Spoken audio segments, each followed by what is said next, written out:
প্রেমে পড়ো নাই? প্রেমে না পড়লে বুঝবা কিভাবে যে কারেন্টটা কিভাবে লাগে। অবশেষে বিচ্ছেদের ইঙ্গিত সৃজিত মিথিলার। দুই বাংলার দুই জগতের জনপ্রিয় তারকা সৃজিত মিথিলা দাম্পত্য জীবনে ঠিকঠাক থাকলেও দেয়ালের ফাঁক গলে ভেসে আসে বিচ্ছেদের নির্বাক বার্তা। এসব খবর তারা দুজনেই মুচকি হেসে উড়িয়ে দেন। তবুও প্রতি বছর নেটিজেনরা তাদের সম্পর্ককে কাঠগড়ায় দাঁড় করান। আবারও বিশেষ এক কারণে সেই বার্তা চাওর হয়েছে। কলকাতার নির্মাতা সৃজিত মুখার্জি ও বাংলাদেশের অভিনেত্রী রাফিয়াত রশিদ মিথিলা ভালোবেসে বিয়ে করেছিলেন, কিন্তু এক ছাদের নিচে তাদের দেখা হয় খুব কম। কাজ নিয়ে দুজনেই ভীষণ ব্যস্ত।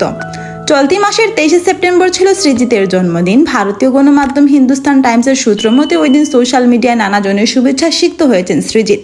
তবে সৃজিতের উদ্দেশ্যে মিথিলার কোনো শুভেচ্ছা বার্তা পাওয়া যায়নি, আর তাতেই ছড়িয়েছে বিচ্ছেদের গুঞ্জন। বিয়ের পর মেয়ে আইরাকে নিয়ে কলকাতাতেই থাকছিলেন মিথিলা। বছর খানেক পর মেয়েকে নিয়ে দেশে ফেরেন মিথিলা। ভর্তি করিয়েছেন বাংলাদেশের এক স্কুলে। কাজের সূত্র কখনো আফ্রিকা, তানজানিয়া তো কখনো ইউরোপে থাকেন তিনি। সময় সুযোগ পেলে স্বল্প দিনের জন্য ফেরেন কলকাতায়। দুজনের এই দূরত্বর কারণে সৃজিত মিথিলার দাম্পত্য নিয়ে ফিসফিসানির শেষ নেই। মাঝে মধ্যেই শোনা গেছে বিচ্ছেদের পথে হাঁটছেন তারা। যদিও বরাবরই এসব গুঞ্জনকে গুজব বলে উড়িয়ে দিয়েছেন দুপক্ষ। তবে এই বিয়েটা টিকিয়ে রাখতে চান দুজনেই।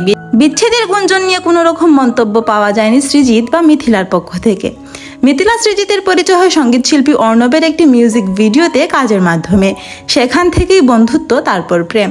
সৃজিতের সঙ্গে বিয়ের আগে জনপ্রিয় সঙ্গীত শিল্পী তাহসানের সঙ্গে মিথিলার বিয়ে হয়েছিল 2006 সালে। তাদের বিচ্ছেদ হয়েছিল 2017 সালে। Thanks for watching. Please subscribe to my channel and follow for more.